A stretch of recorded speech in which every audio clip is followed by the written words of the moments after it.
दोस्तों, दुनिया भर में लाखों मुसलमान इसराइल के जुल्म पर चीख रहे हैं, रो रहे हैं, एहतजाज कर रहे हैं। फलस्तीन में मासूम बच्चों की लाशें मां की गोद से छीनी गई, लाल मस्जिद अक्सा की पामाली और नहते मुसलमानों पर बमबारी, ये सब कुछ रोजाना की बुनियाद पर हो रहा है। और दुख की बात यह है कि ये जुल्म सिर्फ हथियारों से नहीं हो रहा, बल्कि हमारी जेबों से निकले हुए पैसों से भी हो रहा है। जी हाँ, KFC एक ऐसी बैनुल-अक़वामी कंपनी है जिसकी इसराइल में मुतअद्दिद शाखें मौजूद हैं। रिपोर्ट्स के मुताबिक KFC इसराइली फौज को फंड्स देती है जो बराह रास्त फलस्तीनी मुसलमानों पर जुल्म करती है। जब आप KFC से खाना खरीदते हैं तो आप सिर्फ बर्गर या फ्राइज नहीं खरीद रहे, बल्कि आप उन जालिमों को ताकतवर बना रहे हैं जो हमारे भाइयों का खून बहा रहे हैं। दोस्तों, बांग्लादेश, मलेशिया, तुर्की, इंडोनेशिया जैसे मुस्लिम मुल्क में लाखों लोग KFC का बायकॉट कर चुके हैं। वहाँ अवाम ने न सिर्फ KFC बंद करवाया बल्कि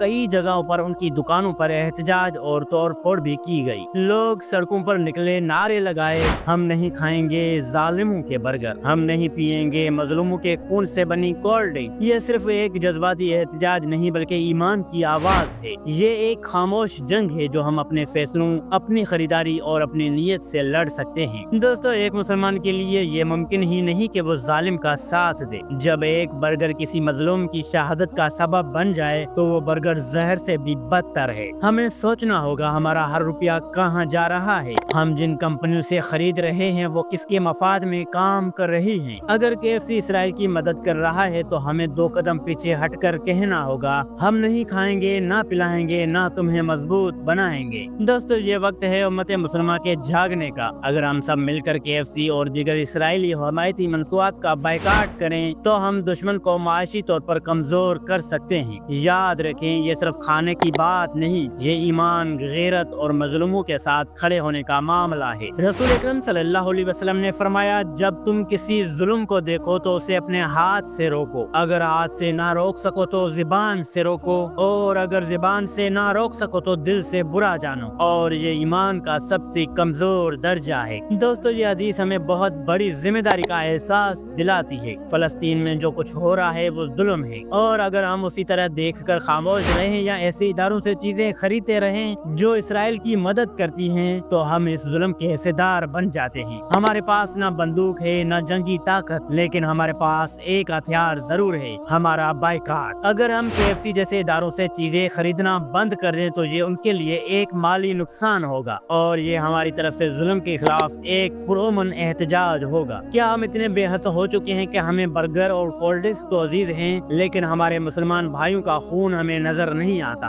अगर हम आज भी बेदार ना हुए तो कयामत के दिन हम अल्लाह को क्या मुंह दिखाएंगे? इसलिए अब वक्त है कि हम अपने ईमान का मुजाहिरा करें और जालिमों का साथ छोड़ दें। नबी करीम सल्लल्लाहु अलैहि वसल्लम ने फरमाया, मुसलमान मुसलमान का भाई है, ना वो उस पर जुल्म करता है, ना उसे दुश्मन के हवाले करता है। दोस्तों, ये हदीस बहुत ही सादा और दिल को हिला देने वाली है। अगर फलस्तीनी मुसलमान भाइयों पर बम बरस रहे हैं, उनके बच्चों को गोलियों से छलने किया जा रहा है और हम ऐसे इदारों की मदद कर रहे हैं जो ये जुल्म कराने वालों को फंड्स देते हैं, तो हम भी उनका साथ दे रहे हैं। क्या एक सच्चा मुसलमान ये गवारा करेगा कि उसका पैसा किसी मासूम बच्चे के कत्ल में इस्तेमाल हो? क्या हम इस दुनिया में सिर्फ अपना पेट भरने के लिए आए हैं? हमें चाहिए कि हम इन तमाम प्रोडक्ट्स और कंपनियों का बायकॉट करें जो इसराइल की मदद कर रही हैं, चाहे वो KFC हो, मैकडॉनल्ड्स हो या कोई और। अगर पूरी उम्मत मुसलमान मिलकर ये कदम उठाए तो इन जालिमों को झुकने पर मजबूर किया जा सकता है। अगर हम खामोश रहे तो ये खामोशी हमारी तबाही का बास बन सकती है।